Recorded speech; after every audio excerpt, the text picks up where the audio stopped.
passo 7 do trabalho 2 ele é referente a controle de congestionamento. Então, talvez vocês até já tenham implementado a essa altura, mas talvez vocês não tenham entendido muito bem o que foi feito. Com os vídeos aí da sessão sobre controle de congestionamento, eu espero que vocês tenham entendido um pouco melhor qual que é a razão de fazer isso, né? Por que isso é feito. E para quem ainda porventura não tiver conseguido fazer esse passo 7, vou dar aqui algumas dicas. Então, implemente um mecanismo de controle de congestionamento simplificado, similar ao AMD, descrito no slide 96 do livro. Não vou abrir esse slide aqui, basicamente esse slide mostra aquilo que a gente viu de que se a gente receber uma CWND inteira, a gente vai ter que aumentar de 1 MSS, essa CWND, e sempre que tiver perca de pacotes é para a gente reduzir pela metade. A situação que o teste vai testar vai ser uma situação bastante simples, então vocês podem estar com várias dúvidas, por exemplo, o que acontece se for um número ímpar de MSS? Calma, a gente já vai ver o teste, a gente vai ver que é uma situação bastante simples. Quando a conexão for aberta, comece com uma janela de 1 MSS. Então a gente vai começar mais lento ainda do que estava sugerido lá nos slides de Stanford. Lá ele sugeria usar 3 MSS. A gente vai usar 1, um valor menor ainda. Sempre que você receber ACK de uma janela inteira, aumente a janela de mais 1 MSS. Se ocorrer timeout no timer, reduza a janela pela metade. Então, primeiro, onde que a gente vai ter que mexer? Aqui na rotina no método enviar, o que a gente fazia antes? Tudo que a gente recebia aqui em dados, a gente quebrava em segmentos, né, de tamanho MSS e mandava imediatamente para a camada de rede. A gente não vai mais fazer isso. A gente vai mandar só o que a gente tiver livre para a gente nunca exceder CWND bytes em voo em um determinado momento. Então a gente vai ter que manter um controle de quantos bytes estão em voo, porque senão a gente não sabe quantos que a gente pode mandar. Uma forma simples de fazer isso é criar um segundo buffer. Então vejam, a gente já tem um buffer dos pacotes que a gente ainda não recebeu confirmação. Tá? Por que a gente tem esse buffer? Porque a gente precisa saber quais dados que a gente vai reenviar caso ocorra um timeout. Então a gente pode criar um segundo buffer.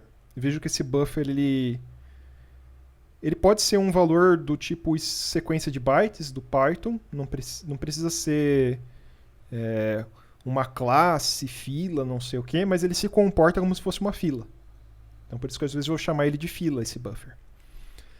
Então a gente vai ter dois buffers, duas filas.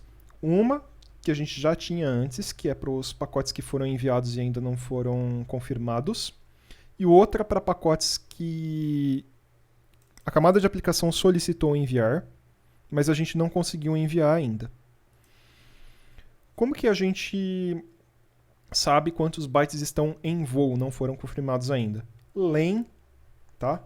Vê o tamanho, quantidade de bytes desse buffer da fila de não confirmados.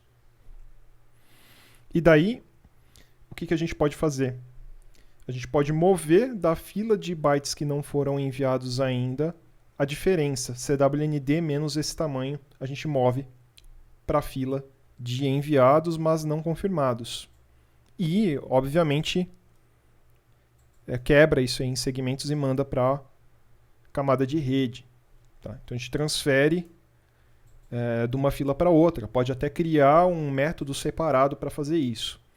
Então minha sugestão aqui é insira esses dados na fila de dados não enviados ainda e chame esse método para transferir o máximo possível para a fila de enviados, mas não confirmados, mas nunca deixando essa fila de enviados, mas não confirmados exceder o valor de CWND, que aí vai ser um atributo dessa classe, tá? O CWND que a gente vai ficar controlando. Aqui a gente vai começar com o valor MSS nesse CWND, né? Uh, no timer, o que a gente vai fazer? O timer ele vai ser ativado quando não chegou a secar a tempo, né? No timer a gente vai pegar e vai dividir esse CWND por 2. E no RDT Receive, a gente tem um if que a gente já vai ter pronto aí um if no código de vocês, que vai verificar se a gente está recebendo uma confirmação, se está recebendo a ACK. Sempre que a gente receber a ACK, a gente tem que dar uma olhada para ver se a gente já recebeu a ACK de uma CWND inteira. Então, suponha que a gente começou lá com um Acknowledgement Number de 0 e com uma CWND de MSS. A hora que o Acknowledgement Number chegar em MSS, aí a gente tem que acrescentar mais um MSS dentro do CWND. Ele vai virar duas vezes MSS. Aí, a partir desse momento, quando chegar confirmação de mais 2 vezes MSS, aí a gente tem que acrescentar mais um. Aí ele vai virar 3 vezes MSS. Basicamente é isso que tem que fazer. Aí vamos olhar para o teste. Qual a situação que o teste... a qual situação o teste expõe o código de vocês, né? Então, basicamente, aqui ele faz... Ele pede para a camada de aplicação de uma ponta enviar um certo segmento, espera um tempo de 0,1 segundos, e daí ele faz a confirmação, né? Ele simula outra ponta dizendo que recebeu aquele segmento. E remove esse segmento da fila, né? Dessa outra ponta. Para que serve isso? Serve para a gente forçar uma estimativa de RTT em torno de 100 milissegundos. É claro que não vai dar exatamente esses 100 milissegundos que a gente esperou, mas vai dar um número bem próximo. Aí o que ele vai fazer? Ele vai tentar mandar 14 MSS de uma vez só. Só que o que vai acontecer?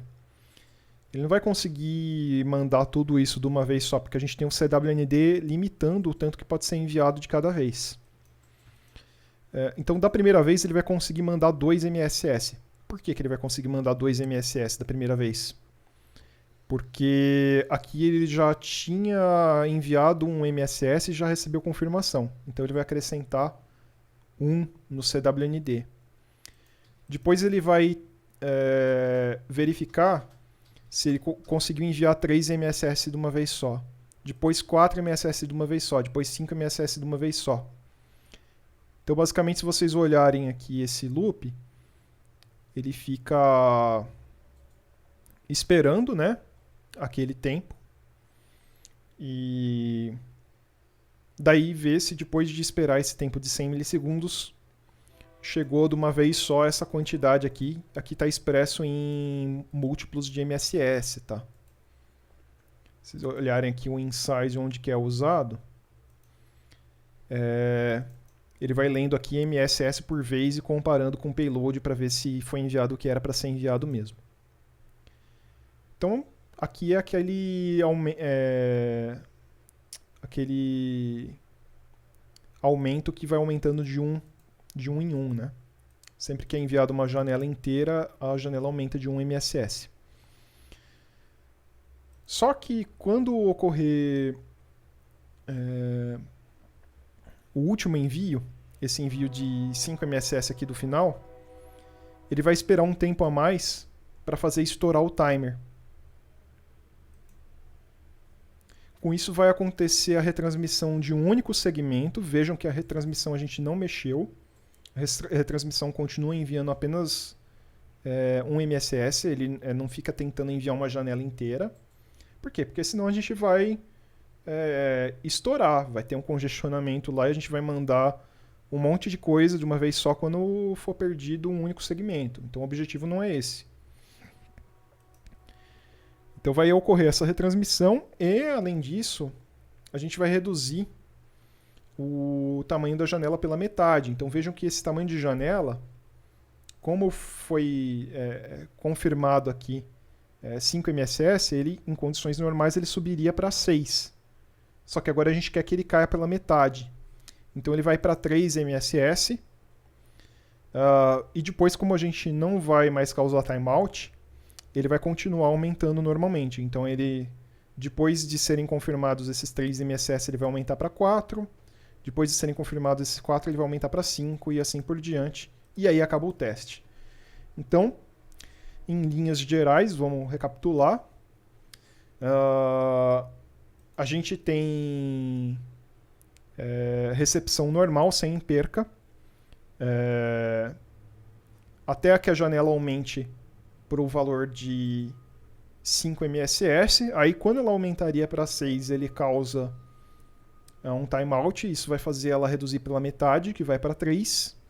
E depois ela vai aumentando de novo por mais um tempo e aí o teste acaba. Então, o teste, apesar do código assustar um pouco, é um teste, um comportamento aí relativamente simples. Tá?